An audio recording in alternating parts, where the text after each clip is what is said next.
Yo, welcome to Physics with Vinay Uppal. Hi, I'm Vinay Uppal and I'm back with the chapter on gravitation. आज के lecture में हम करने वाले हैं पूरा gravitation start to end, सारा theory, सारे concepts, and as always, lots and lots of PYQs. So I hope you are as excited as I am. We are going to master this chapter at the JEE Mains level. Let's go. So let's say I have a particle. Let's say उसका mass m1 है and I have another particle जिसका mass m2 है और उनके बीच का distance जो है वो let's say r है.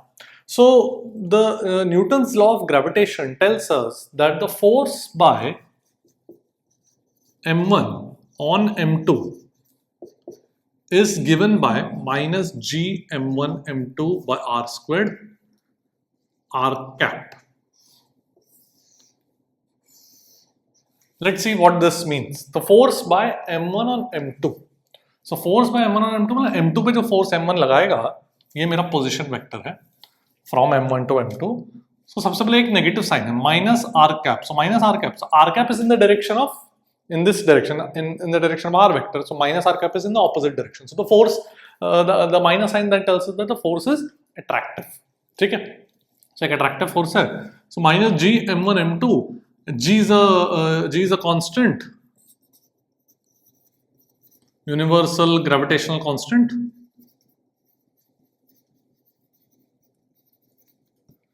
And m1 m2 are the masses of the two particles and r is the distance between them. तो ये मेरा जो है वो factual है.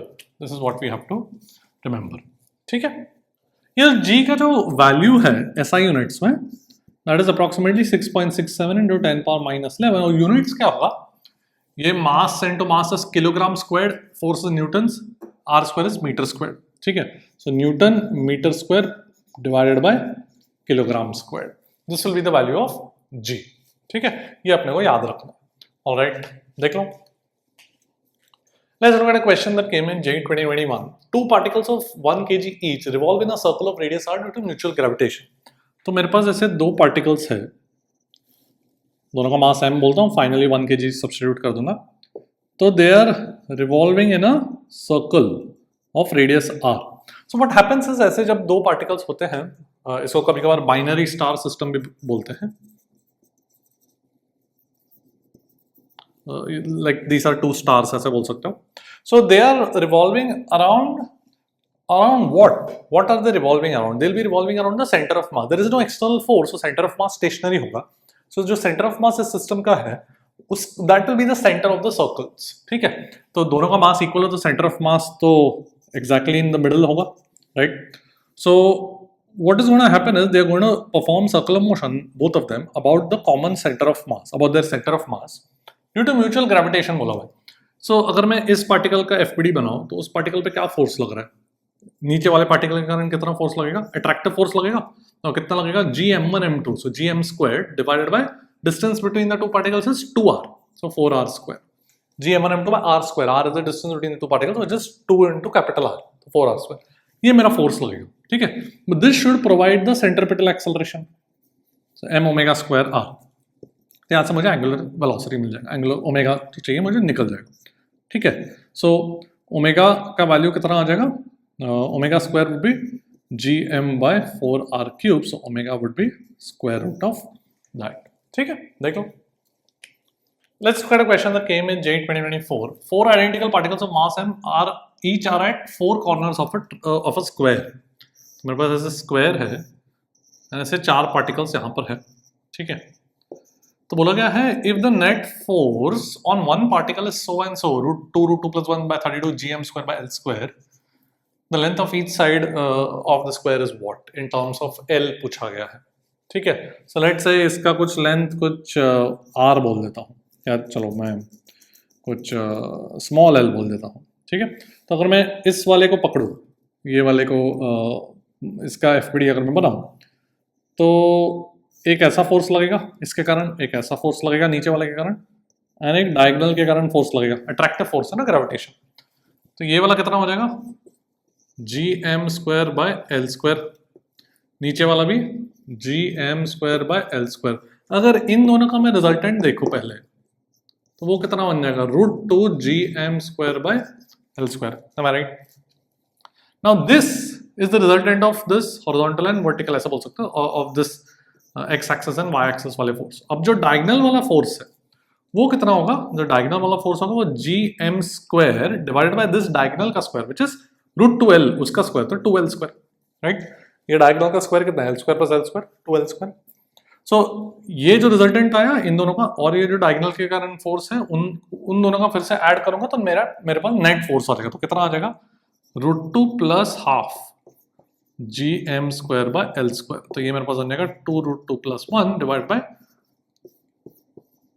right, now this should be equal to this expression that is given in the question, gm square by capital L square। तो compare करोगे तो L equal to 4L आ जाएगा, right, and so my answer is, ठीक है, देख लो। Let's look at a nice question that came in JEE 2019। मेरे पास एक रॉड है जिसका मास पर यूनिट लेंथ दिया हुआ है। So this lambda is mass per unit length, मतलब mass per unit length dm by dx, correct। So उसका एक वेरिएबल दिया हुआ है, a and b are some constants but x is the x coordinate, so it's a variable mass per unit length, and एक particle है at the origin, तो उस पर फोर्स निकालना, मुझे ग्रेविटेशनल फोर्स निकालना, ठीक है। सो क्या करूंगा मैं, ये जो पार्टिकल है m, उससे अगर मैं x डिस्टेंस पे देखूं, एक dx थिकनेस का मास कंसिडर कर दो, उसका मास कितना हो जाएगा dm, which would be equal to lambda dx।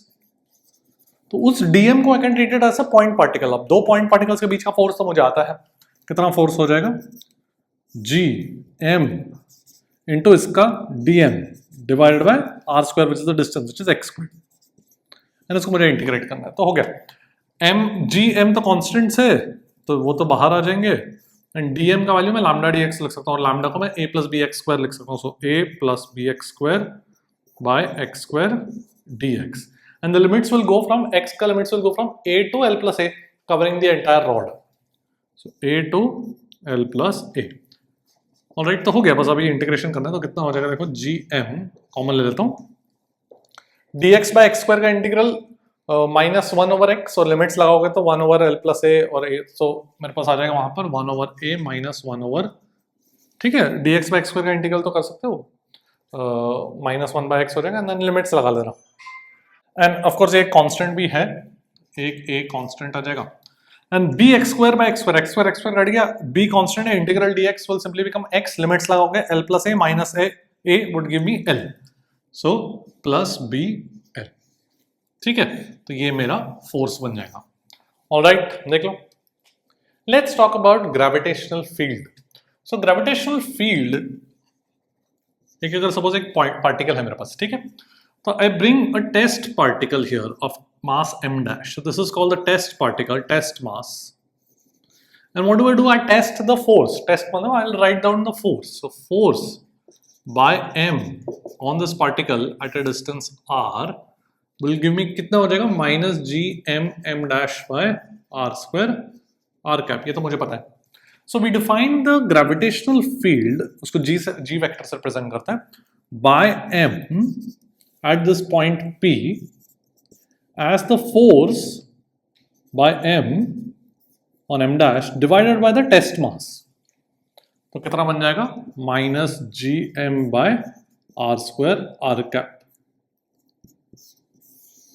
ठीक है। तो ये मेरा फोर्स बन गया by this particle m on, sorry, ये मेरा ग्रेविटेशनल फील्ड बन गया by this particle m at a distance r at this point P, ठीक है। So what is the use of defining this gravitational field is that हम if we know the gravitational field of an object, then कोई भी अगर मैं एक point मास लेकर आऊं, टेस्ट मास बोल दो या जैसे m डैश मास है, तो उसमें मैं फोर्स बहुत इजीली लिख सकता हूं। I can write my force on this particle m dash as force by m on m dash, वो कितना हो जाएगा, the gravitational field into m dash।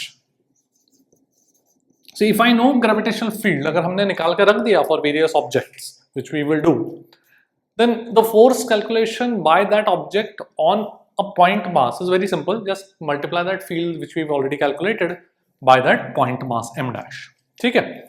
Alright, so that is the use of defining the gravitational field in the first place. तो हमने एक point मास के लिए gravitational field का कैलकुलेशन किया है। Now let's use this for extended objects. Let's calculate the field of a circular arc. तो ये जो है इसका कुछ मास है, let's say mass per unit length lambda है, ठीक है, and I want to calculate the field at the centre of curvature. तो अगर मैं इसका रेडियस r बोलूं, सो एक तो सबसे पहले by symmetry, I can say that the net field at the centre of curvature will be along the bisector, right, by symmetry, it can't be to the right और to the left of the bisector. So let's say पूरा ये जो angle subtended वो alpha है। So at an angle theta, अगर मैं एक infinitesimal mass consider करूं, डीएम मास, उसके कारण फील्ड कितना हो जाएगा, उसको डीजी बोलता हूं। DG field will be towards DM mass, right, सिर्फ इसके कारण फील्ड निकाल रहा हूं। वो कितना होता है, एक पॉइंट मास के कारण कितना होता है field, gm by r square is the magnitude and this directed towards the point mass. So यहाँ पर हो जाएगा g dm divided by r square, right? You can see that we will have to take the cos theta component because net field is going to be along the bisector by symmetry. So ultimately जो मेरे पास net field आएगा that would be g dm by r square into cos theta, right?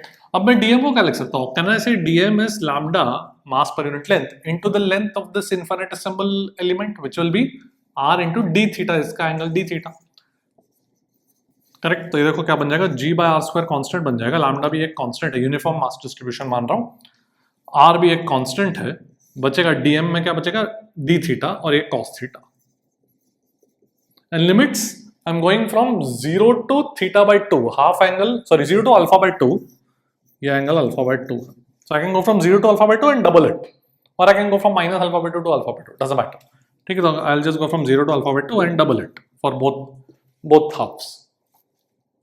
Alright, तो cos theta का integral क्या बन जाएगा, sin theta. तो simple आ गया मेरे पास, ग्रेविटेशनल फील्ड का फॉर्मूला आ गया 2g lambda by r sin of cos theta का इंटीग्रल sin थीटा, तो sin alpha by 2 minus sin 0, and ये 2 बाहर आ जाएगा, r कट के, this will be the formula. So this is something that we are going to remember. 2g lambda by r sin alpha by 2. If you have studied electrostatics, and I generally teach electrostatics before gravitation, तो electrostatics में ये सब हमने calculation actually पूरा किया है. So electrostatics में Coulomb's law is very much mathematically the same as the gravitational law between two particles. So जो भी हमने electrostatics में field calculations किए हैं, they will be exactly the same in gravitation also. Circular arc का भी हमने किया है electrostatics में, तो gravitation के लिए भी exactly same होने वाला है. Just electrostatics में क्या होता है कि the field is given by kq by r square, जबकि gravitation में the field is given by gm by r square, एक point mass का.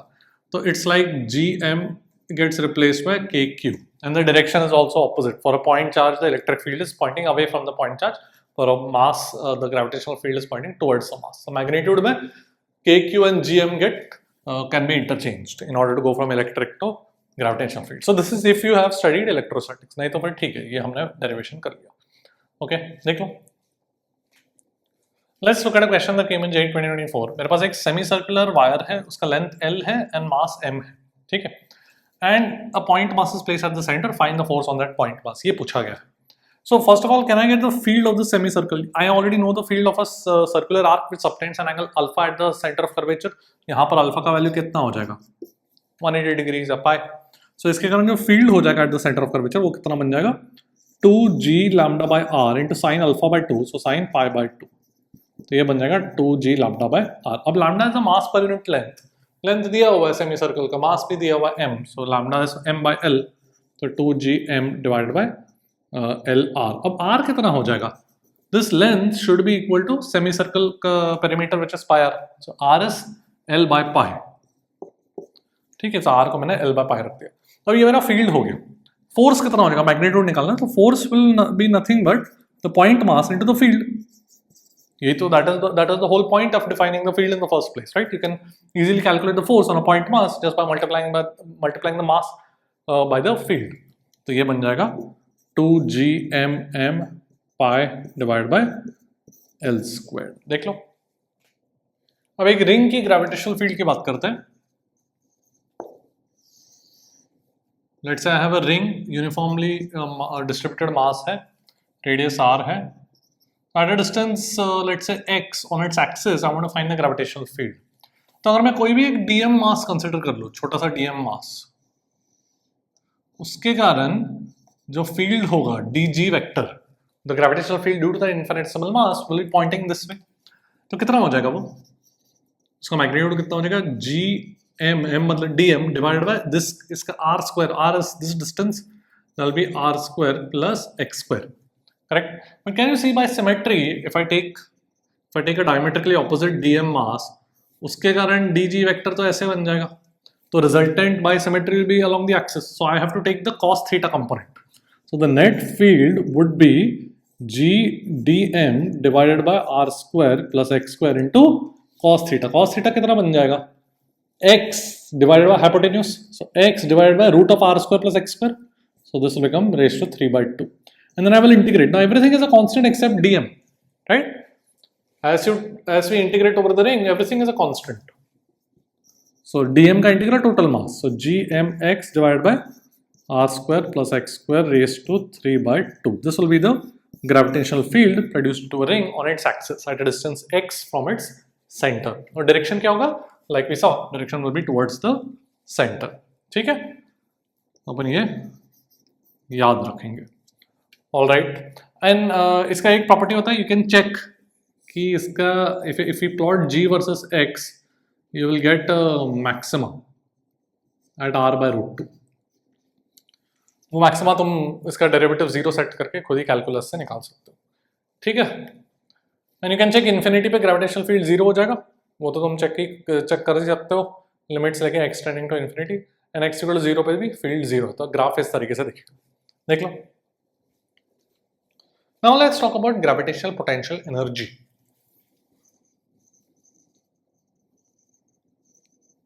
सो ग्रेविटेशनल पोटेंशियल एनर्जी की बात करते हैं. सो सपोज मेरे पास दो पॉइंट पार्टिकल्स है, let's say m1 m2.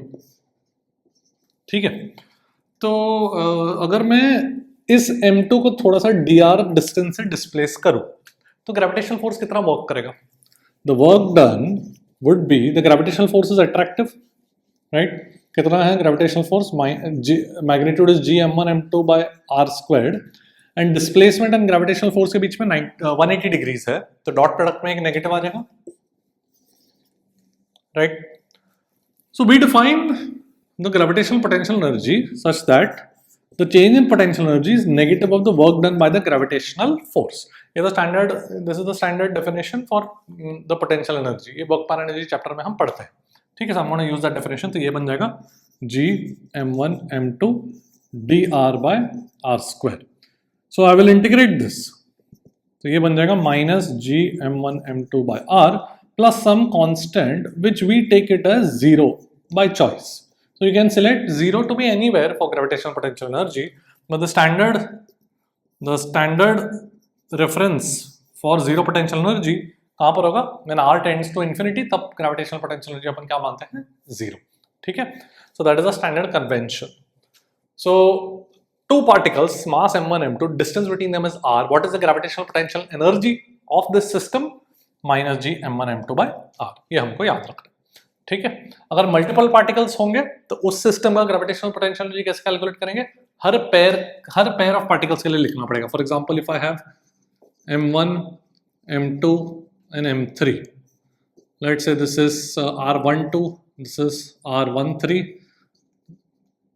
r23, ये डिस्टेंसेस है. तो gravitational potential of the system कितना हो जाएगा, minus g m1 m2 divided by r12. Her pair of particles के लिए एक टर्म आएगा, जैसे इस पेयर ऑफ पार्टिकल के लिए एक टर्म आया वैसे. तो यहाँ पे 3 पार्टिकल्स है तो कितने पेयर्स बनेंगे, 3c2, 3 पेयर्स बनेंगे तो 3 टर्म्स आएंगे. कितना आ जाएगा, minus g m2 m3 by this distance r23 minus g m3 m1 divided by this distance r13. ठीक है. ऑलराइट, देख लो. Let's look at a question that came in JEE 2022. मेरे पास ऐसे 4 मासेस है, 4 पार्टिकल्स है at the corners of a square, and एक मास है eight the centre of the square, capital M. Distance d है साइड ऑफ द स्क्वायर का. Potential energy of the system पूछा गया, ग्रेविटेशनल पोटेंशियल एनर्जी. ठीक है. तो सबसे पहले तो कितने टर्म्स आएंगे मेरे पास मेरे पास 5 पार्टिकल्स है, राइट? सो 5 से 2 मतलब कितने पेयर्स बनेंगे? 10 पेयर्स और 10 टर्म्स आएंगे, ठीक है। सबसे पहले लेट्स लुक एट कॉन्जिक्यूटिव, मतलब जब मासेस ऑन वन साइड, तो ये दो मासेस का कितना हो जाएगा? Minus G M one M two M square divided by D, right? फिर इसका भी सेम, इसका भी सेम, इसका भी सेम, तो इंटू 4, तो इससे 4 टर्म यहाँ पर हो गए, ठीक है। Then let's look at diagonal, ये एम एम और ये एम एम, ऐसे दो आएंगे, so minus G M square by ये डिस्टेंस डायगोनल कितना हो जाएगा? रूट टू डी, ठीक है, इंटू 2, क्योंकि दो डायगोनल वाले पेयर्स होंगे, ठीक है। अब कैपिटल एम के साथ देखते हैं, तो कैपिटल एम के साथ 4 पार्टिकल्स का इंटरेक्शन है, तो ये डिस्टेंस कितना हो जाएगा? D by root two, correct? Diagonal is root two D divided by 2 is D by root two, तो इसका इंटरेक्शन कितना हो जाएगा? Minus G M M divided by D by root two, मतलब रूट टू ऊपर आ जाएगा, और कितने ऐसे हैं टर्म्स? 4, ठीक है। तो इस तरीके से 4 + 2 6 + 4 10 टर्म्स आ गए, alright. And then you can थोड़ा सा simplify it a little bit to match with the options रहेंगे। ओके, सिंपल सा क्वेश्चन है, बस अपने को carefully make sure that you include all the terms. देख लो। Now let's talk about the concept of gravitational potential. So let's define gravitational potential. किस तरीके से डिफाइन करेंगे कि सपोज मेरे पास एक कुछ मास है and at some point P, I want to find the gravitational potential of this. So we bring a test mass and we calculate the gravitational potential energy, and we define the gravitational potential, let's say this capital M, due to capital M at point P is equal to the gravitational potential energy per unit test mass. जैसे gravitational field का definition क्या था? Gravitational force per unit test mass, यहाँ पर gravitational potential energy per unit test mass. So let's apply this formula and calculate the potential of a point mass. Suppose यहाँ पर मेरे पास एक कुछ capital M है, at a distance r, I bring a test mass, ठीक है। तो potential energy कितना हो जाएगा? Minus G M M dash by R, right. तो इसका अगर मुझे potential कैलकुलेट करना है due to m, that would be I divide this by the test mass m dash, तो क्या बन गया? Minus G M by R. Potential is a scalar, potential energy तो स्केलर है, ठीक है। So potential is a scalar, ठीक है। Gravitational field was a vector. So एक पॉइंट मास m का डिस्टेंस r पे कितना पोटेंशियल होगा? Minus G M by R, ये अपने को याद रखना, ओके। देख लो। सो अगर मैं एक रिंग की बात करूं, उसका अगर मुझे ग्रेविटेशनल पोटेंशियल निकालना है at distance x on its axis, ठीक है। सो अगर मैं एक डीएम मास कंसिडर करूं यहाँ पर, तो उसके कारण यहाँ पे पोटेंशियल कितना हो जाएगा? The potential due to point mass was minus G M by R, तो एक डीएम मास के कारण कितना हो जाएगा? Minus G D M divide by the distance which is root of R square plus X square. ये मेरा potential का वैल्यू हो गया due to this small DM mass.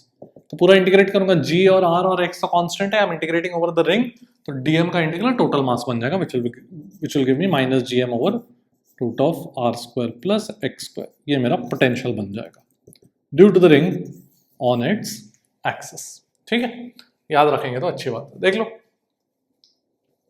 Let's look at a question that came in JEE 2020। तो मेरे पास ऐसा दिया गया था कि gravitational field due to some mass distribution, the gravitational field on the x-axis is given as this: ax over x square plus a square raised to 3/2. This is on the x-axis, ठीक है, due to some mass distribution. तो on the x-axis the potential का magnitude पूछा गया था, ये gravitational field का magnitude और potential का magnitude पूछा गया था और options दिए गए थे।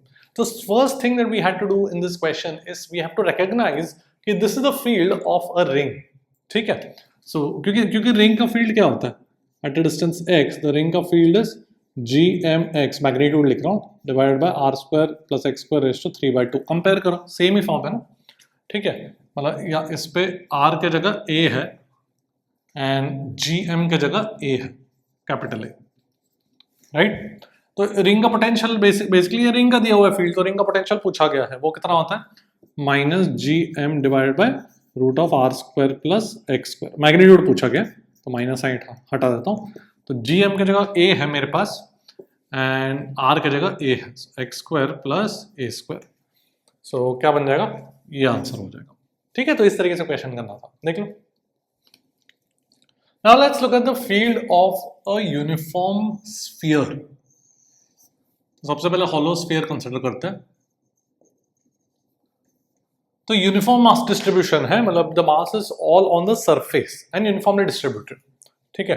तो लेट्स से इसका रेडियस r है, so at a distance r outside the gravitational field, इसका अगर मास m है, it is exactly like that of a point particle placed at the center and the direction will be attractive, मतलब the direction of the gravitational field is towards the center, ठीक है। अब इसका जो proof है, इसका जो प्रूफ है वो एक्चुअली इलेक्ट्रोस्टैटिक्स में गॉस लॉ जो पढ़ते हैं वहां से प्रूव होता है कि हॉलो स्फीयर का फील्ड कैसा होता है। तो like I said, electrostatics and gravitation are mathematically equivalent, so we prove the field of a uniform sphere in electrostatics using Gauss law, तो we are going to use that result directly here, ठीक है। यहाँ पे हम prove नहीं करेंगे।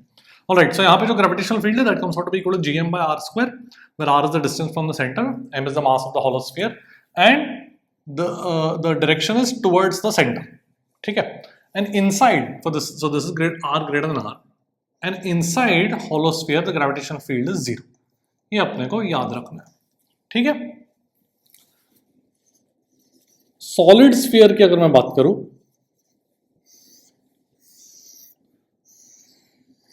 तो solid sphere में for r greater than r outside the gravitational field is once again the same as that of a point particle placed at the centre, ठीक है। But inside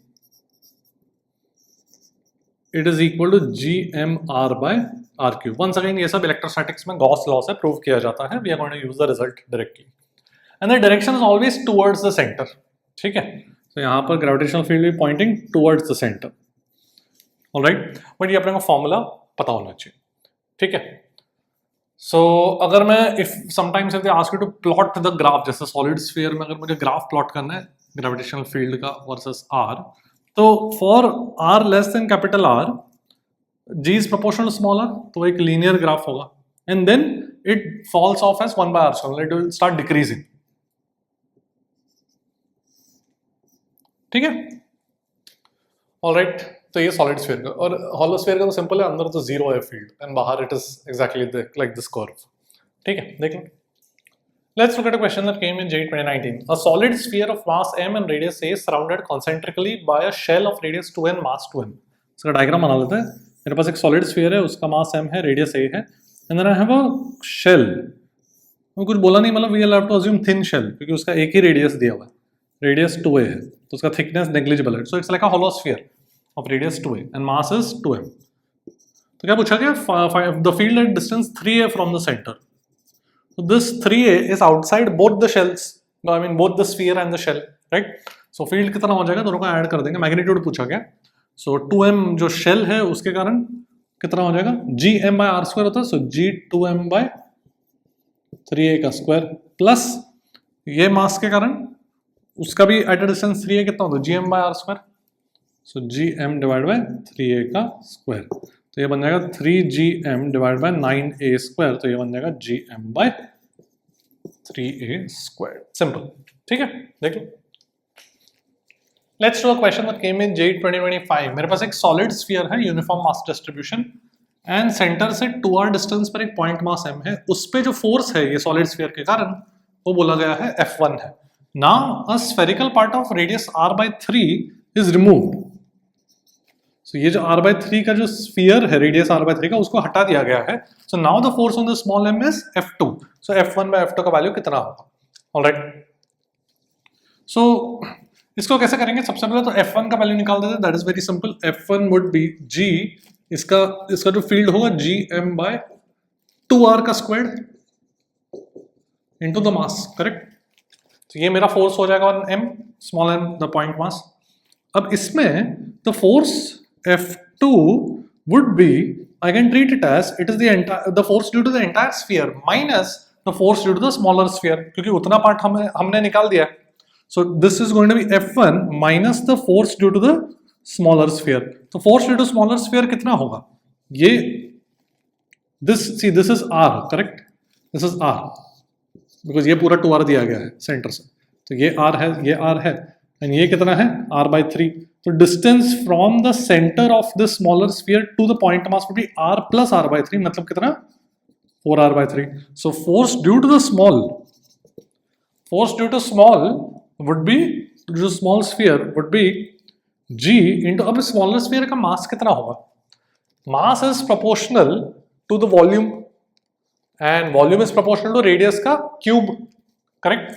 so can I say कि mass of the smaller sphere divided by total mass of the bigger sphere should be proportional to the cube of the radius, right? So this will be r/3 divided by r का cube. ठीक है, समझ में आया कैसे लिखा मैंने? Because mass is proportional to volume and volume is proportional to the cube of radius. 4/3 pi r cube होता है. So smaller sphere का mass divided by total mass of the bigger sphere should be equal to r/3 divided by r, उसका cube. So smaller sphere का mass is, smaller sphere का mass कितना बन जाएगा? m into R square, R तो cut गया, sorry R cut गया, 1/9, 1/27, 3 cube is 27. तो स्मॉलर स्फीयर का मास इज m/27. तो ये बन जाएगा g into m/27 divided by कितना डिस्टेंस है ये? 4r/3. सो 4r/3 का squared into the small mass m. So this is small, the force due to the smaller mass. Okay, so if I calculate F2 by F1, I want F1 by F2, पर पहले F2 by F1 calculate करता हूं because वो easy हो जाएगा, because यहाँ पे F1 है ना, तो F1 by F1 1 बन जाएगा. मुझे ये कैलकुलेट करना है बेसिकली, ठीक है? I divide this by F1, तो एक 1 minus F small by F1. So F small is this divided by F1 कहाँ पे है? ये. ओके, तो let's do that. 1 minus F small is 1/27 है नीचे. See ये GMM और यहाँ पे GMM कट जाएगा रेशियो में, R square and R square वो भी कट जाएगा रेशियो में, तो वो सब मैं लिख ही नहीं रहा हूँ तो सेव टाइम. एंड ये 4/3 का स्क्वायर को मैं क्या लिख सकता हूँ? ऊपर 9 और नीचे 16, correct? This is the contribution of F small. Now divided by F1. F1 में नीचे एक 4 आएगा, 2 स्क्वायर, तो डिवाइड करूंगा तो ऊपर आ जाएगा 4. ऑलराइट, हो गया अभी कैलकुलेशन. तो इस तरीके से you should save some time जैसा मैंने किया. So 9 into 3, 4 into 4. So 1 minus 1/12 is 11/12. So this would be 12/11. Okay. So nice question. देख लो. Now let's talk about a thin tunnel in a solid sphere. Uniform mass distribution है solid sphere में. Thin tunnel अगर हमने बना दिया, ठीक है, and वहां पर suppose एक mass है, point particle है, उसका एक्सेलरेशन कितना होगा? Let's say I want to find that out. Right, तो सबसे पहले तो फोर्स कितना लगेगा? जो ग्रेविटेशनल फोर्स है by the sphere on that point mass, वो इस तरीके से लगेगा towards the centre. Gravitational field है and force on a point mass would be the field into that point mass. So the force would be GMM, the field, rather पहले field लिख लो ना, at a distance r, m is the mass of the sphere and r is the radius of the sphere. So GMR by r cube is the field of the sphere inside the sphere. ये point mass is inside the sphere, right? The field into mass is my force, gravitational force. तो acceleration कितना हो जाएगा? F by m, but the acceleration is, अगर ये angle theta है, the particle can only accelerate along the tunnel, तो cos theta component आएगा. ठीक है, ये मेरा gravitational force है, तो उसका जो cos component है that will accelerate the particle. So F by m into cos theta. तो ये बन जाएगा GM, स्मॉल m कट जाएगा, GM by r cube r cos theta. ठीक है, अब अगर ये सेंटर से मैं ये डिस्टेंस को x बोलूं, r cos थीटा कितना है? x, right, in this triangle. तो ये बन जाएगा GM by r cube into x. So acceleration is proportional to x and the direction of the acceleration is opposite x. So x is the displacement from the mean position. यहाँ पे acceleration 0 होगा, where x is 0, a is 0.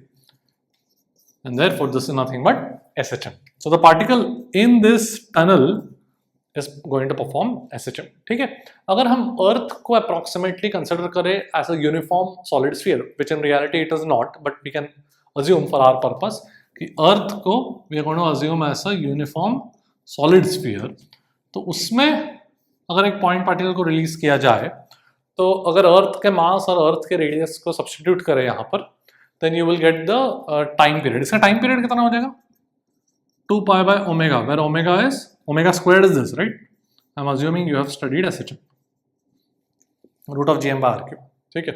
सो ये जो time period है, अगर अर्थ का मास और अर्थ का रेडियस कंसिडर करके यहाँ पे वैल्यू अगर कैलकुलेट करें, the time period for earth for the case of the earth comes out to be 84 minutes. ये अपन याद रखेंगे.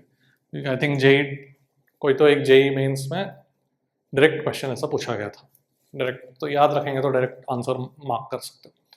ठीक है, देख लो. Now let's talk about earth. अर्थ की बात करते हैं. सो अर्थ को हमारे सिलेबस में we gonna assume as a uniform solid sphere, uniform mass distribution. तो इसका जो सॉलिड स्फीयर का जो फील्ड है इनसाइड एंड आउटसाइड, ये हमें ऑलरेडी पता है. So we can use that. So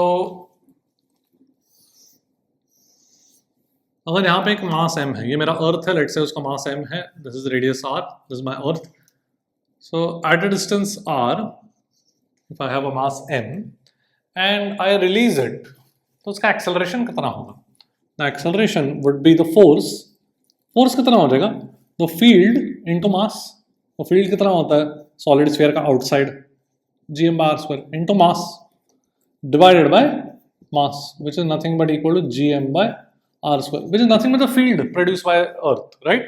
That is why this is also called the acceleration due to gravity. ठीक है. सो तो मेरा ग्रेविटेशनल फील्ड है और एक्सेलरेशन ड्यू टू ग्रेविटी है, वो सेम ही चीज है इस सिचुएशन में. Why? Because the force on a point mass is nothing but the field into that mass.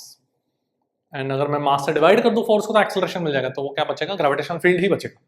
So that is why gravitational field जो है उसको हमने g वेक्टर यूज किया था as a symbol. Alright, so that was because we kind of knew कि future में the acceleration due to gravity and g the gravitational field are gonna come out to be equal. ठीक है. Alright, so question में अगर acceleration due to gravity के बारे में बोला गया, मतलब they are talking about the gravitational field in this situation. Okay, अब क्वेश्चन अभी देखते हैं. देख लो. Let's do a very simple question from JEE 2024. जितना टाइम मुझे इस पूरे क्वेश्चन लिखने में लगता है उससे कम टाइम में हम इसका आंसर निकाल लेंगे. देख लो. Acceleration due to gravity on surface of earth is g. So मेरे पास अर्थ है, रेडियस r, सरफेस पे एक्सेलरेशन ड्यू टू ग्रेविटी कितना बन जाएगा? gm by r square, capital R रखेंगे ना. ठीक है, तो ये मेरा g का वैल्यू बन गया. अब बोला गया कि diameter is reduce to half. So अभी रेडियस भी ऑब्वियसली हाफ बन जाएगा. सो हाइपोथेटिकली मेरे पास अर्थ का रेडियस अभी r/2 बन गया है. तो while mass is the same, then acceleration due to gravity on the surface, now surface पे acceleration due to gravity g dash बोलता हूं, वो कितना बन जाएगा? gm by r/2 का स्क्वायर. तो ये बन जाएगा 4 टाइम्स दिस. ठीक है, तो बस that's it, that's your answer. बहुत ही simple straightforward formula based question. देख लो. Let's look at question that came in JEE 2024. At what distance above and below the surface of earth will a body weigh the same? It's a nice question. तो weight of the body मतलब is the weight is nothing but the force by earth on the body. That is the definition of weight of the body. ठीक है. So force by earth is what? Mass of the body into acceleration due to gravity. तो यहाँ पे basically question is actually asking us कि acceleration due to gravity कहाँ पर same होगा at the same distance above and below the surface of the earth. So मतलब earth से अगर height h ऊपर जाए या height h नीचे जाए, तो ये मेरा center है, तो वहाँ दोनों points पे we want the acceleration due to gravity to be the same. तो जाके एक बॉडी का मास, बॉडी का वेट भी सेम रहेगा, because weight is force and force is mass into acceleration due to gravity. तो ये distance radius of earth is r. So from the centre distance कितना है इस पॉइंट का? r plus h. Correct, r plus h. So वहां पे acceleration due to gravity कितना हो जाएगा? m is the mass of the earth divide by gm by r square होता है, where r is the distance from the centre. तो यहाँ पर डिस्टेंस फ्रॉम द सेंटर इस पॉइंट का हो जाएगा r प्लस h. ठीक है. And inside at a distance small r, the field is gm r by r cube, right? तो अपने केस में ये डेप्थ h है, below the surface of distance below the surface of earth is h. तो centre से कितना distance हो जाएगा? This will be r minus h, right? So this will become gm r minus h by r cube. तो ये दोनों चीज को अपने को इक्वेट करके सॉल्व करना है. ठीक है, तो देख लेते हैं. GM कट गया, I'll have r cube is equal to r minus h into r plus h the whole square. ठीक है, तो अभी अपने को मैं बस थोड़ा सा कैलकुलेशन करना, सो r cube would become equal to r minus h, इसको मैं ऐसे कर देता हूँ, r square minus h square into r plus h, ऐसे कर दूँ तो r cube कट जाएगा, एक r minus h into r plus h को मैंने r square minus h square कर दिया, अभी बस सॉल्व भी करना है, तो r cube कट जाएगा, r square into r, ठीक है, तो लेफ्ट हैंड साइड पे 0 बचेगा, फिर क्या बचेगा r square into h minus R H square minus H cube, ठीक है, तो एक एच और एच कट गया, सो मेरे पास इक्वेशन आ जाएगा H square minus H R minus R square should be 0, तो एच का वैल्यू क्वाड्रेटिक क्या बन जाएगा, R plus minus root of R square plus 4r square B square minus 4ac divide by 2, तो ऑब्वियसली पॉजिटिव रूट लेंगे, we want h to be positive, so ये बन जाएगा रूट 5 माइनस 1 by 2 times r, this will be our answer, options में थे, ठीक है, so it's a nice question, थोड़ा सा अपने को कैलकुलेशन केयरफुली करना था, देख लो। Let's look at a question that came in JEE 2022. If acceleration due to gravity at height h above the surface of Earth is same as that at a depth of alpha h from the Earth's surface, where h is much lesser than re दिया हुआ है, re को radius of Earth बोला गया था, ठीक है, then alpha का वैल्यू क्या है, so at a height h कितना फील्ड होगा, distance from the center of the Earth would be re, this radius is re plus h, so वहां पर हो जाएगा gm, m is the mass of the earth, divided by re plus h the whole squared. This should be equal to the acceleration due to gravity at a depth alpha h. So depth alpha h, so ऊपर से alpha h depth पर, तो ये distance centre से कितना हो जाएगा, re minus alpha h, right, so ये बन जाएगा gm, इनसाइड फील्ड क्या होता है, gm r divide by r cube, where r is the distance from the center, तो ये बन जाएगा gm स्मॉल r मतलब re minus h, re minus alpha h, sorry,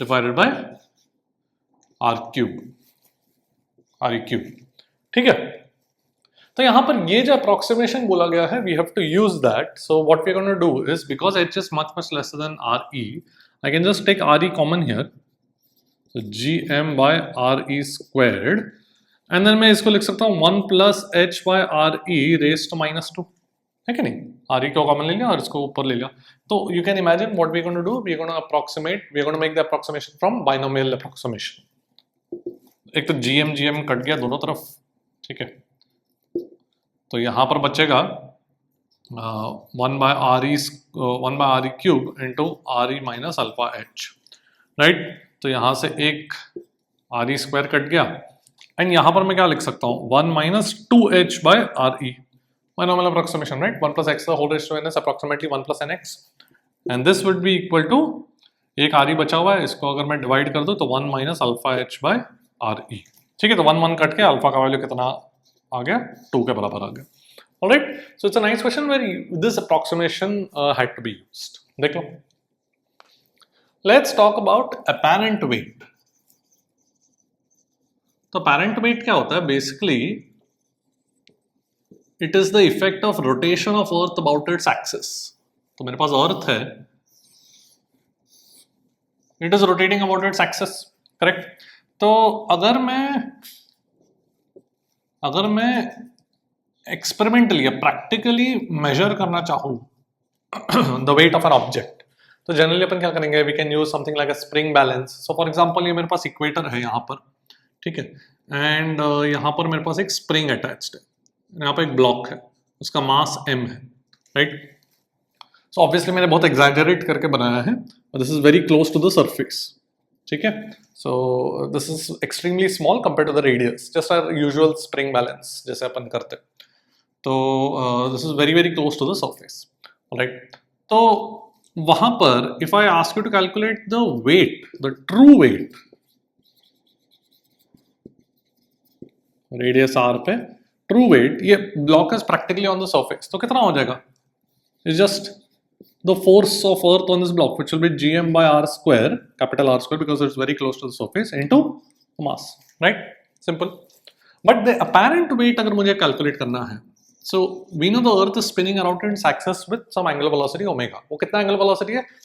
one rotation करने को कितना, मतलब one day कितने घंटे होते हैं? 24 hours.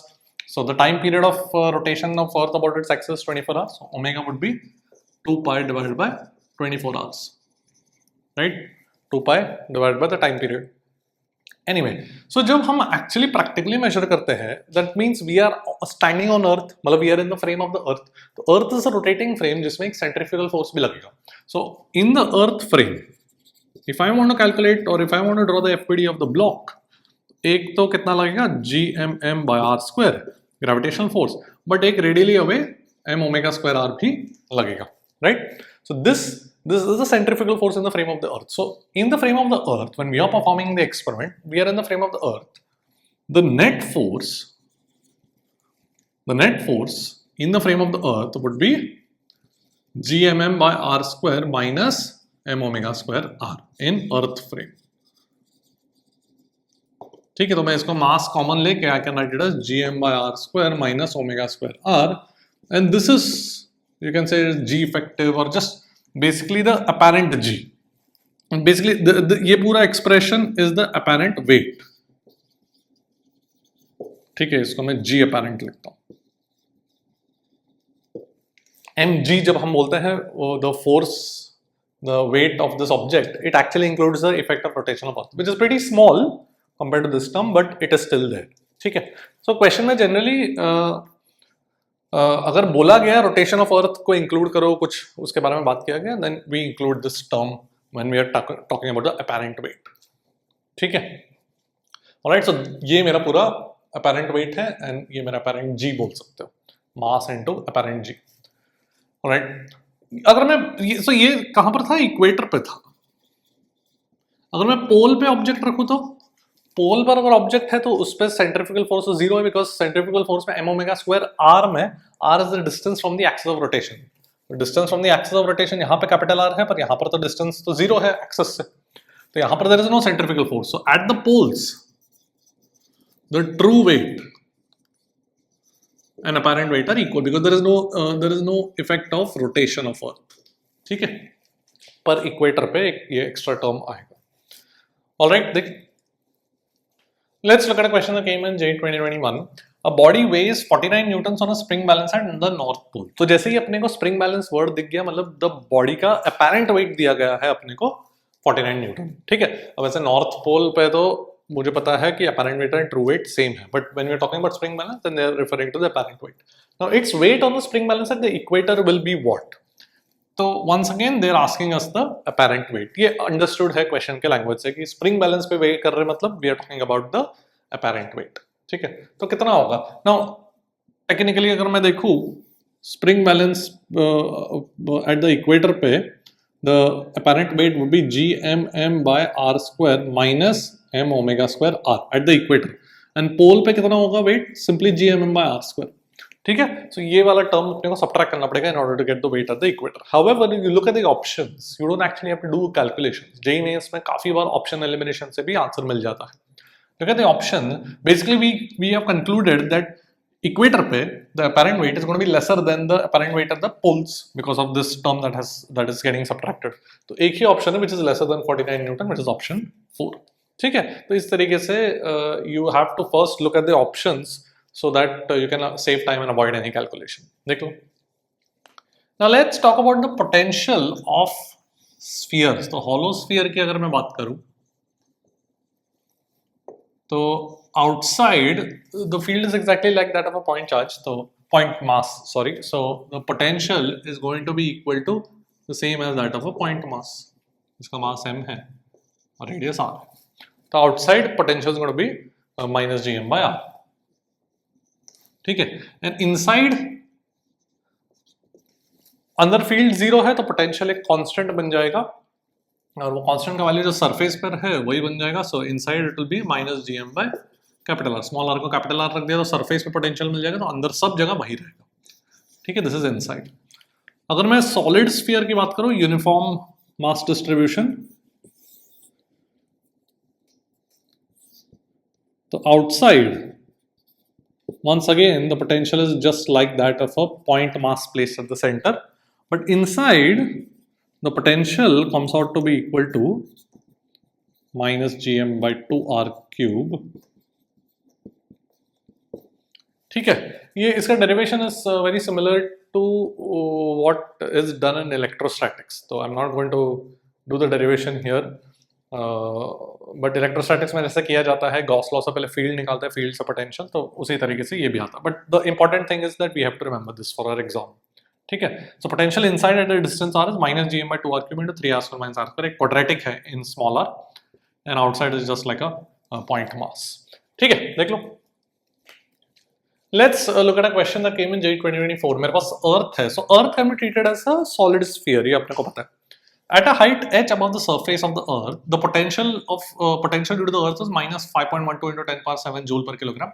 Potential का units क्या होगा? Potential is potential energy per unit mass, right? So energy per unit mass. And उसी point पर acceleration due to gravity भी दिया गया है 6.4 meter per second square. तो पूछा गया है ये height कितना है? Radius of earth 6400 किलोमीटर दिया गया. ठीक है, सो let's just right eight a distance h, अगर ये रेडियस r है तो सेंटर से कितना डिस्टेंस है r प्लस h, तो वहां पे पोटेंशियल कितना हो जाएगा? Minus 5.12 into 10 power 7 would be the potential here, which should be outside the sphere, it is like a point particle placed at the centre, so minus gm by r plus h. And acceleration due to gravity कितना है? 6.4. ये कितना बन जाएगा? gm by r square, r मतलब centre से distance, correct. So क्या करूं मैं?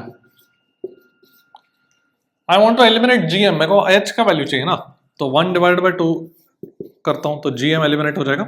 तो एक तो माइनस साइन कैंसिल कर देता हूं यहां से. ठीक है, तो ये बन जाएगा 5.12 divide by 6.4 into 10 power 7, and ये बन जाएगा राइट हैंड साइड पे r प्लस एच. ठीक है, बस अभी कैलकुलेशन करना है. तो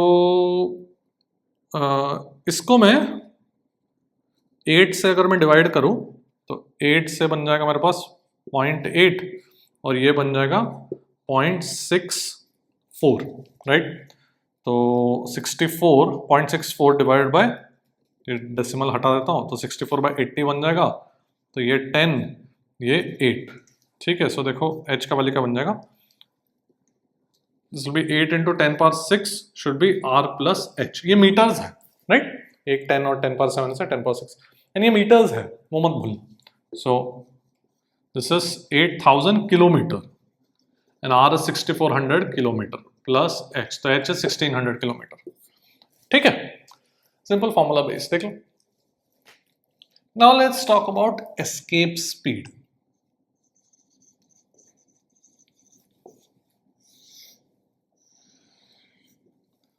तो कोई भी प्लैनेट है एंड उसके सरफेस से कोई पार्टिकल को लॉन्च करना है so that it escapes to infinity. So escape speed is the minimum speed required such that it goes to infinity. ठीक है, और ये रेडियस r है, लेट्स से इसका मास m है. तो क्या करूं मैं? I can conserve energy. So initially कितना एनर्जी है? half mv square, which is the kinetic energy, plus the potential energy of interaction कितना होगा planet and particle के बीच में? planet का potential कितना है? gm by r. potential into mass will be potential energy because potential was defined as potential energy per unit mass, correct? so अगर इसका mass m है, ये point mass m है, उसका kinetic energy और उसका potential energy of interaction with the planet. ठीक है, this is the potential at the surface, all right, should be equal to the energy at infinity when it reaches infinity. So I want it to just reach infinity, मतलब वहां पे मुझे kinetic energy कितना करना है? just पहुंचना, मतलब वहां पे just kinetic energy को जीरो कर दूंगा, and potential energy infinity पे तो जीरो होगा ही because इसका potential infinity पे तो जीरो होगा. minus gm by small r will tend to infinity and potential will tend to zero. तो final energy जीरो बन जाएगा. तो escape speed कितना आ जाएगा? देखो स्मॉल एंड कट गया, ये बन जाएगा √gm by r. तो ये हम याद रखेंगे. ठीक है, so the speed at which this is the minimum speed at which the particle must be launched so that it reaches infinity, और so it escapes the field of the planet. ठीक है. For अर्थ का मास डालो, अर्थ का radius डालो, you will get the escape speed as 11.2 kilometre पर second. ठीक है, देख लो. Let's look at a question that came in J 2023. A planet having mass 9 ME. ME is the mass of Earth. ये दिया गया था क्वेश्चन में. And radius 4 RE. Once again, RE is the radius of the Earth. Has escape velocity of how much? ठीक है. तो escape velocity का कितना फॉर्मूला होता है? √2gm by r. तो यहाँ पर बन जाएगा planet का mass is 9 ME and radius is 4 RE. तो 9/4 को स्क्वायर रूट के बाहर निकाल के 3/2 बन जाएगा. Now this expression is nothing but the escape speed for Earth, जिसका वैल्यू अपने को पता है 11.2 किलोमीटर पर सेकेंड. ठीक है, तो ये बन जाएगा 33.2 divided by 2 किलोमीटर पर second. That will be 16 point something, right? So my answer would be this. ठीक है, सिंपल सा जस्ट फॉर्मूला बेस्ड क्वेश्चन. देख लो. Let's look at a question that came in J 2022. मेरे पास अर्थ है, उसके surface से प्रोजेक्ट कर दिया है पार्टिकल को with the speed of lambda times VE, where V is given to be the escape speed and lambda is some number lesser than 1. तो ऑब्वियसली वो इन्फिनिटी तक नहीं पहुंचेगा. ठीक है, वर्टिकली प्रोजेक्ट किया, इन्फिनिटी तक नहीं पहुंचेगा because escape speed is the minimum speed required to reach infinity and this speed is lesser than the escape speed. Maximum distance from the center of the earth that is achieved by this particle is how much? R and lambda के terms में options थे. Okay, so what can I do? Maximum distance पे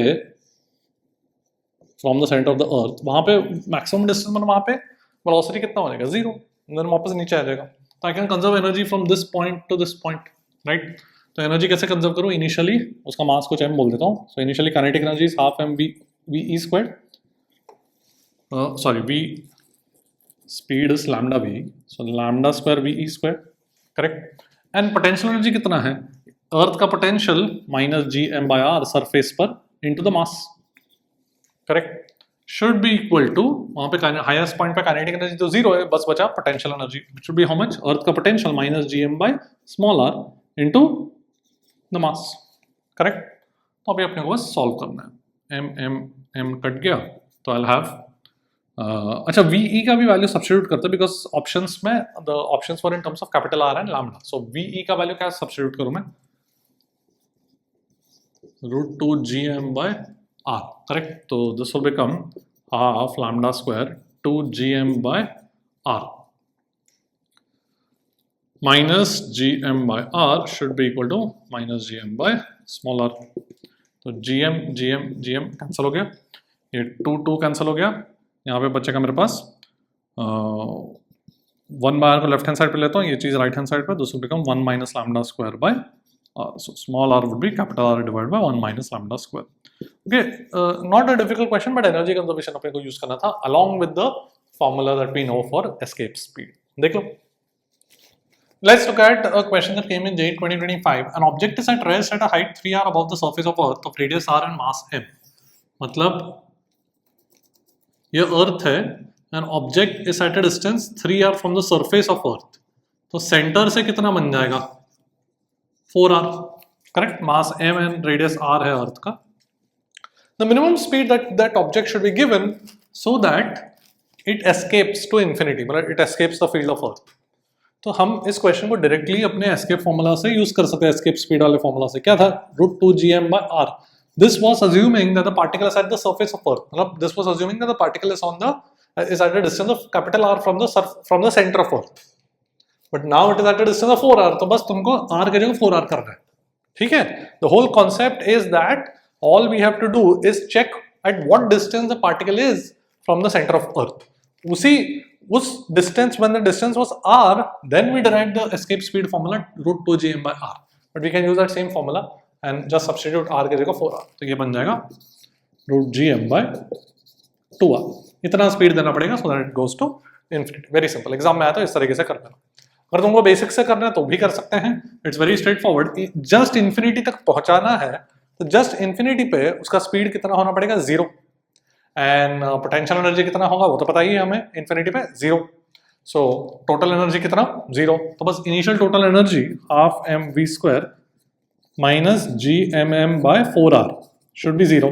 बस ये solve करके तुमको यही speed का वैल्यू आएगा। ऑलराइट, देख लो। Now let's talk about satellites in circular orbits। तो सैटेलाइट यहाँ पर एक है जो एस से रिप्रेजेंट करता हूँ, उसको यार लिख ही लेता हूँ। उसका मास लाइट से स्मॉल m है। अर्थ, ये अर्थ है मेरा, जिसका मास m है, रेडियस r है, ठीक है। और कोई भी प्लैनेट के around satellite is revolving in a circle of let's say radius r। तो सबसे पहले let's calculate the speed of the satellite. कितना स्पीड चाहिए होगा सैटेलाइट को? That is very simple, just by force equation the force that this earth will apply on the small mass m would be how much? The field of the earth is gm by r square into mass will give me a force. ये force is responsible for the circular motion, so it should provide the required centripetal acceleration, correct? तो देखो speed का value कितना आ जाएगा, root G M by R. So satellite जो revolve कर रहा है सर्कुलर मोशन में, उसका स्पीड होना चाहिए root G M by R, ठीक है। Note that this is independent of the mass of the satellite, it only depends on the mass of the planet. Capital M is the mass of the planet, ठीक है। Alright, फिर अगर मैं इसकी energy की बात करूं तो सैटेलाइट की एनर्जी कितना होगा? एक तो काइनेटिक एनर्जी है हाफ एम वी स्क्वायर, और एक पोटेंशियल एनर्जी ऑफ इंटरेक्शन भी है, वो कितना हो जाएगा?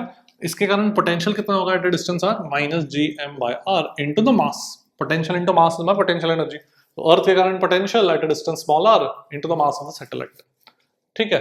If you substitute this speed here and you can do it on your own, you will get it as minus G M M by two R. तो ये चीज हम याद रखने वाले। Energy of the satellite is minus gmm by 2r, where r is the radius of the circular orbit of the satellite। तो एक speed याद रखना है आपने और एक एनर्जी याद रखना है, ठीक है। अगर टाइम पीरियड वगैरह पूछा गया तो टाइम पीरियड तो बहुत ही सिंपल है, जस्ट पूरा सर्कुलर मोशन कितना सरकमफ्रेंस होगा, 2 pi R divided by the speed. तो कितना आ जाएगा ये? 2 pi square root of R cube by G M. ये याद रखने की जरूरत नहीं है वैसे, आगे जाके अपन केपलर्स लॉज में देखेंगे कि इस चीज का जो फॉर्म है वो वैसे भी अपन केपलर्स लॉज के थ्रू याद हो जाएगा, ठीक है। Anyway, but you can easily derive it 2 pi R by V करके, ओके। देख लो, let's look at a question that came in JEE 2024। A satellite of mass 1000 kilograms revolves in an orbit of radius 2r। ये सो मेरे पास earth है, earth का radius r दिया गया है, and my satellite is orbiting in a radius of 2r, ठीक है। ये मेरा सैटेलाइट का ऑर्बिट है। अब इतना energy 10⁴/6 times r joules is supplied to make it revolve in a new orbit, so we want to shift this satellite to a new orbit। so initial energy कितना हो जाएगा? कितना होता है? Minus G M M by 2r, where r is small r is the radius of the orbit which is capital 2r, so ये बन जाएगा, right? And final, let's say the radius of the orbit is now some r dash, तो minus gmm by 2 r dash will be then final energy। तो इतना energy मुझे supply करना पड़ा, इसका मतलब क्या कि the final energy minus initial should be this much, 10⁴ r by 6, right? अब यहाँ पर g का value 10 metre per second square दिया, सो ये जो 10 मीटर पर सेकंड स्क्वायर है that is the acceleration due to gravity on the surface of the earth. तो can I say this is nothing but gm by r square is 10, ठीक है। सो basically they have given an indirect way to substitute gm, क्योंकि gm का वैल्यू मुझे पता नहीं है, मास ऑफ अर्थ वगैरह नहीं दिया गया क्वेश्चन, ऑलराइट। तो यहाँ पर आई कैन जस्ट सब्स्टिट्यूट दैट, यहाँ पे basically I can just say कि gm by r is 10r, right. तो मेरा इनिशियल एनर्जी बन जाएगा minus G M by R को मैं 10r लिखता हूँ, तो ये बन जाएगा 10m by 4, 10mr by 4, 10 gm by r को मैंने 10r लिखा हुआ है, ठीक है, 2 × 2 4, ऑलराइट। और ये बन जाएगा gm को मैं 10r स्क्वायर लिख लेता हूँ यहाँ पर, तो ये बन जाएगा 10mr square by 2r dash, ठीक है। Okay, so let's just substitute these values. Final energy कितना है? नेगेटिव साइन भूल गया मैं, so fine the negative sign is important. So final energy is what?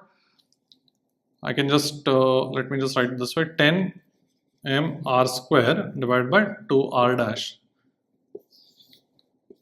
minus the initial energy minus 10mr by 4, correct? Should be 10⁴ r/6। तो एक r यहाँ से cut गया।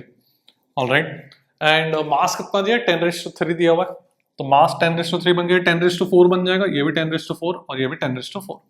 तो बस कैलकुलेशन अभी करना है अपने को। माइनस माइनस हट गया, यहाँ पे 1/4 बचेगा, -1/2r' शुड बी 1/6। सिंपल हो ही गया ना कैलकुलेशन। तो देखो क्या बन जाएगा, 1/4 - 1/6 would be 2/12, so that will be 2/24, sorry, correct. So ये बन जाएगा 2, ये 3, तो 1/6 should be 1/r', r' should be, एक कोई तो r मिसिंग है कहीं तो मैंने एक r, हाँ यहाँ पर एक r है, right. So r' is 6r, so my answer would be this। ठीक है, so it's a good question which requires you to write on the initial energy, final energy, थोड़ा सा कैलकुलेशन केयरफुली करना है, एंड g का value अपने को use करना है। It's a pretty good question. देख लो, let's do a question that came in JEE 2021। Two satellites in circular orbits have time period of 1 hour and 8 hour. The ratio of the angular velocities is how much? ठीक है, तो technically ये question actually circular motion वाला question है, gravitation का question है भी नहीं, बट बहुत सारे स्टूडेंट्स इसमें उसको ओवर कॉम्प्लिकेट कर देते हैं कुछ फॉर्मूला लगा के। So that's why I chose this question for this chapter, but it's very straightforward। Circular orbit, time period दिया हुआ, angular velocity। Angular velocity is nothing but 2π divided by the time period। So angular velocity is inversely proportional to time period। Time period का ratio is 1:8, तो angular velocity का ratio is 8:1। ठीक है, देख लो। Let's look at a question that came in JEE 2025। The time period of a satellite in orbit of radius 1.03 r is more than that of a satellite in radius r approximately by how much %? मतलब कि ये जो time period जो radius r में है उसका time period कितना हो जाएगा? 2π√r³/gm, ये हमें पता है। और जो न्यू टाइम पीरियड है, जो दूसरा सैटेलाइट है जिसका रेडियस 1.03 r है, उसका टाइम पीरियड में t + Δt बोलता हूँ, तो r की जगह 1.03 r हो गया, right. Can I write this as 1 + 0.03, अपने को अप्रॉक्सीमेट निकालना ना, क्यूब r³। ठीक है, तो इसको मैं लिख सकता हूँ 2π√r³/gm and then 1 + 0.03 raised to 3/2, right. ये तो मेरा ओरिजिनल टाइम पीरियड बन गया।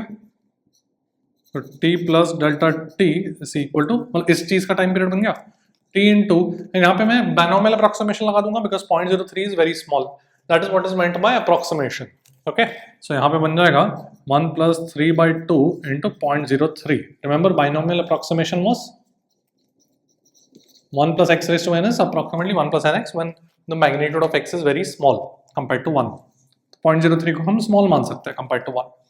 ऑलराइट, तो ये बन जाएगा t कट गया, सो Δt would be t times 0.09/2। So Δt/t would be 0.09/2 and अपने को परसेंटेज चाहिए, तो इंटू 100 कर दूंगा, तो ये बन जाएगा 9/2 विच इज 4.5। ओके, देख लो। Let's look at a question that came in JEE 2025। A satellite of mass m/2 revolves around Earth in a circular orbit at a height of r/3 from the surface। Angular momentum of the satellite पूछा गया है। So angular momentum of satellite में क्या लिख सकता हूँ? mv into the radius। तो m मतलब m/2 दिया गया मास। अब v का वैल्यू में क्या लिख सकता हूँ? √gm। सर्कुलर ऑर्बिट में स्पीड मुझे पता है √gm/रेडियस। अब रेडियस कितना है? अर्थ के सरफेस से r/3 है, तो सेंटर से कितना बन जाएगा? सेंटर से उस ऑर्बिट का रेडियस 4r/3 बन जाएगा। सो 4r/3 into the radius which is 4r/3 again. Alright, तो ये 2 अंदर जाएगा तो ये कट जाएगा, 3 अंदर जाएगा तो 9 बन जाएगा। ठीक है, ये 3 अंदर जाएगा तो 9 बनेगा, 3/9 नीचे 3 आ जाएगा, ये 2 अंदर जाएगा तो 4 बन के कट जाएगा, और नीचे r है, अंदर r² बन जाएगा, r जाएगा तो पर एक r बचेगा। ऑलराइट, सो x का वैल्यू इज 3। देख लो। अब बात करते हैं जियो स्टेशनरी सैटेलाइट की। So geostationary satellite is a satellite which is which is stationary with respect to earth. तो अभी अर्थ खुद के एक्सिस के अबाउट, सपोज ये नॉर्थ पोल है ऊपर और ये साउथ पोल है, तो खुद के एक्सिस के अबाउट घूम रहा है एंड उसका एंगुलर वेलोसिटी ऑफ अर्थ कितना हो जाएगा? What is the angular velocity of earth about its own axis? कितना टाइम लगता है एक पूरा रोटेशन करने को? 1 day which is 24 hours, correct. So मेरे पास ये जो जियो स्टेशनरी सैटेलाइट है that is also performing circular motion of time period 24 hours. तो इसका जो टाइम पीरियड होगा that is 24 hours and it is in the equatorial plane.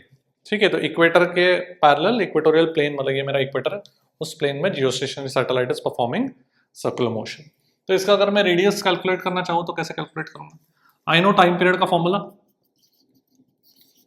For a satellite, ठीक है, 2πr/v करके हमने ये निकाला था। सो जब अपने को टाइम पीरियड को 24 आवर्स सब्स्टिट्यूट करना है तो यहाँ से अपने को रेडियस का वैल्यू निकल जाएगा। ठीक है, so what is a geostationary satellite? It's a satellite in the equatorial plane revolving around the earth in a circular orbit. और कितना टाइम पीरियड है उसका?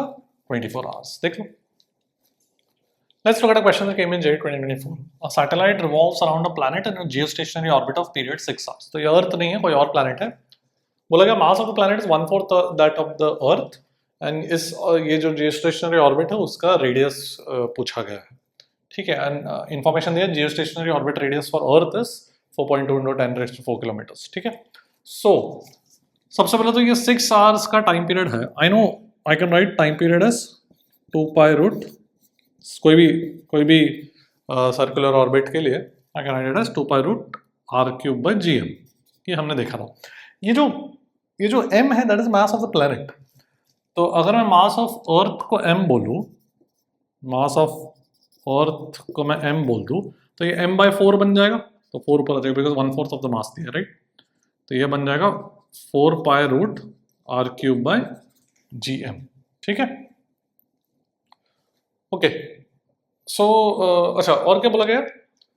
Geostationary orbit of the radius of earth, so this is equal to 6 hours, right. Now let's use this information कि earth के लिए 24 hours is 2π√r³ of the earth, मतलब ये बन जाएगा 4.2 × 10⁴ का cube divided by gm। m is the mass of the earth. Alright, तो अपने को ये r का वैल्यू चाहिए which is the geostationary orbit for this planet. तो आई can just divide these two equations, right. तो देखो मेरे पास क्या बन जाएगा, इसको ये डिवाइड करता हूँ, मतलब इसको LHS को RHS एंड RHS को LHS करके डिवाइड करता हूँ। तो this by this would become 2r³ divide by 4.2 × 10⁴ का cube, correct, should be equal to 4π/2π is 2, r³ by this and right hand side पे आ जाएगा 6/24 1/4। ठीक है, तो ये बन जाएगा 1/8। so r/4.2 × 10⁴ would give me 1/8⁻²/3, correct. ये 3/2 है ना। so 8⁻²/3 कितना हो जाएगा? 4। so this will give me 1/4। so r का वैल्यू हो जाएगा 4.2 × 10⁴/4। 4.2/4 is 1.05 × 10⁴ किलोमीटर। ठीक है, देख लो। Now let's come to Kepler's 3 laws. तो सबसे पहले फर्स्ट लॉ ऑफ केप्लर है कि any planet that is revolving around the sun revolves in an elliptical orbit with sun as one of the focus. Ellipse के 2 focus होते हैं, ये तो पता होना चाहिए तुमको। तो उसमें से एक फोकस पर सन है और and the planet is revolving. ठीक है, so all the orbits have to be elliptical orbits. Circle is a special case of an elliptical orbit. Second law बोलता है कि इस elliptical orbit में if I denote the position vector from the sun to the planet, then this position vector sweeps equal areas in equal time intervals. इसका मतलब क्या? The area swept by this position vector is ये। तो इसका अगर मैं area A बोलूं, so dA/dt is a constant. The rate of area swept is a constant. ये बोलता है Kepler's second law. We can calculate this for a circular motion. Circular motion में अगर सपोज ये सन है, ये प्लैनेट है, ठीक है, like I said circle is a special case of an ellipse. तो एलिप्स के लिए इसका जो कांस्टेंट का वैल्यू वो अपन डिराइव नहीं करेंगे, किया जा सकता है, it's not very difficult, advance के लिए वैसे करते हैं, बट अभी मेंस के लेवल के लिए planet in a circular orbit के लिए वील कैलकुलेट दिस कांस्टेंट। ठीक है, तो वो कितना बन जाएगा, ये एरिया अगर एंगल थीटा ट्रैवल कर रहा है तो एरिया कितना बन जाएगा, हाफ, ये सेक्टर का एंगल होता है, सेक्टर का एरिया होता है, sorry, half r square theta, right.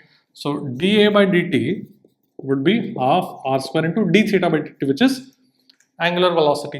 अगर मैं मास ऑफ द प्लैनेट से मल्टीप्लाई डिवाइड करूं तो m r square omega is angular momentum of the planet about the sun, correct? L is the angular momentum of the planet about the sun, so वही value इसका आता है।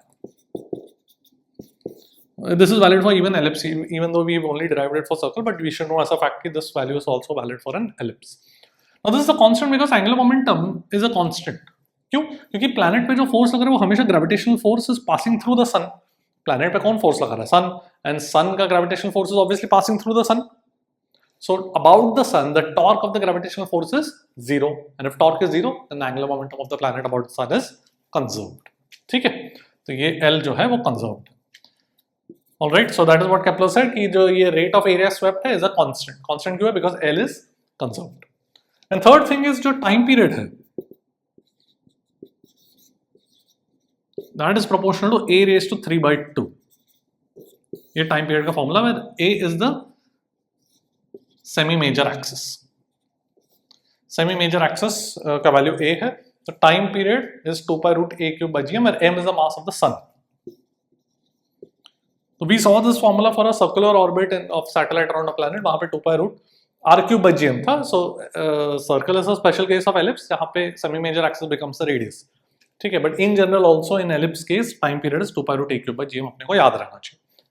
Alright, तो ये तीन लॉज है केपलर के जो अपने को पता होना चाहिए। देख लो, let's look at a question came in JEE 2021। एक प्लैनेट है, वो एलिप्टिकल ऑर्बिट करेगा, ये हमें पता है, सन के around.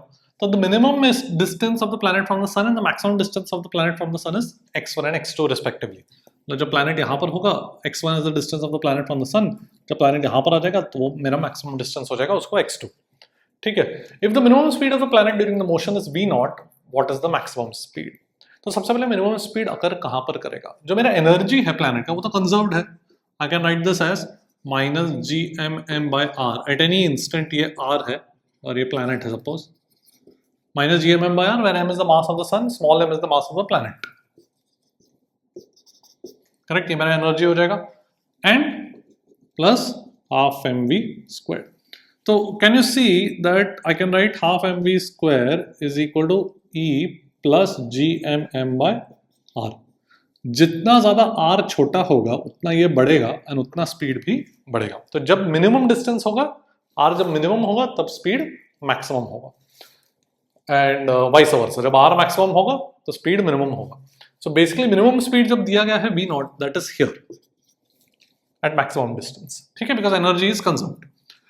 And now if I want to calculate the maximum speed that will occur when the distance is minimum, which is here, let's call it Vmax। तो अब ये कैसे कैलकुलेट करूं मैं? I will use the fact that angular momentum is conserved। ये तो मुझे पता है angular momentum of the planet around the sun is conserved। तो जब planet यहाँ पर है तब उसका angular momentum कितना हो जाएगा, mvr, where r is the perpendicular distance, so m into Vmax into distance कितना है, x1 should be the angular momentum here, m v0 into x2। we are conserving about the sun, तो sun से distance measure करना है, x1 and x2, and therefore the maximum speed is going to be v2 x2 by v0 into x2 by x1। ठीक है, alright, so angular momentum conservation is the key point here। देख लो, let's look at a question from JEE 2024। a planet takes 200 days for one revolution around the sun। if the distance, मतलब 200 days में time period बन गया, ठीक है।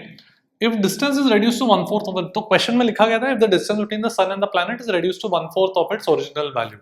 So यहाँ पर it's not very obvious, the language is not very clear कि वो elliptical orbit कर रहा है कि circular orbit कर रहा है, but you should understand from the question that they are asking you a question based on Kepler's third law। ठीक है, so Kepler's third law क्या था कि the time period, so time period is basically proportional to a raised to 3/2 where a is a semi major axis. So basically whether it is performing circular motion तो ये a radius बन जाएगा, और या फिर एलिप्स, बेसिकली वो पूरा ellipse को 1/4 साइज का कर दिया, मतलब a का वैल्यू 1/4 कर दिया, ठीक है. So my new time period t dash by t dash is the new time period, the original time period is 200 days, would be equal to the new semi major axis divided by the old semi major axis. उनका ratio क्या, 1/4. So 1/4 raised to 3/2, तो ये बन जाएगा 1/8. So t dash would become 200/8 which is 25 days. ठीक है, तो question के कॉन्टेक्स्ट से अपने को समझ जाना चाहिए. देख लो ना, कभी कभार इस तरीके से सवाल आते हैं जहां पर टाइम पीरियड ऑफ पेंडुलम जो SHM में हम पढ़ते हैं, that gets combined with the concept of gravitation. So time period of a simple pendulum of length L कितना होता है, 2 रूट L by G. तो G here is the acceleration due to gravity. तो अब जब मुझे ग्रेविटेशन हमने पढ़ लिया है तो I know how to write G. तो सरफेस पे अगर पेंडुलम है या कोई हाइट पे पेंडुलम है, वहां पे G का वैल्यू अलग अलग होगा, तो वो अलग अलग वैल्यू जहां पर आ जाएंगे. एक क्वेश्चन देखते हैं इस पर. Let's do a question from J 2024.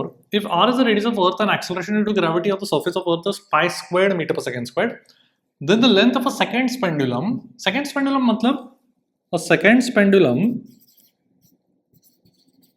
का टाइम पीरियड इज 2 seconds. ये पता होना चाहिए, ठीक है, ऐसा फैक्ट अपने को पता होना चाहिए. So the length of the pendulum at a height 2r from the surface of the Earth will be how much? कितना लेंथ होगा? So at a height 2r, यहां पर G का वैल्यू कितना हो जाएगा, GM divide by centre of earth से कितना डिस्टेंस है ये, 3r, करेक्ट. तो ये बन जाएगा 1/9 times GM by r square. GM by r square is the value of acceleration due to gravity at the surface of the Earth, which is pi squared. तो ये बन जाएगा pi squared by 9. तो अब बोला गया है टाइम पीरियड इसका 2 सेकेंड्स चाहिए मुझे. So 2 second should be equal to 2 pi root L by G at this point which is pi squared by 9, correct. तो पाई और पाई कट गया, ये 2 कट गया, तो L का वैल्यू बेसिकली 9L का वैल्यू 1 बन जाएगा, राइट. पाई कट गया, 2 कट गया, सो देयरफॉर लेंथ का वैल्यू शुड बी 1/9 मीटर. ठीक है, so this was one of the options. Alright, तो सिंपल क्वेश्चन है, बस you should know what a seconds pendulum means. देख लो, दैट्स इट फॉर टुडे. आज हमने पूरा ग्रेविटेशन कर लिया है स्टार्ट टू एंड, सारा थ्योरी, सारे concepts and lots of PYQs as always. So अब तुम्हारे ऊपर है लास्ट फ्यू इयर्स की PYQs, तुम खुद कर लेना. आई एम वेरी कॉन्फिडेंट कि मेजॉरिटी तुम्हारे से खुद से हो जाएंगे. And I will see you next time and I will see you at the top.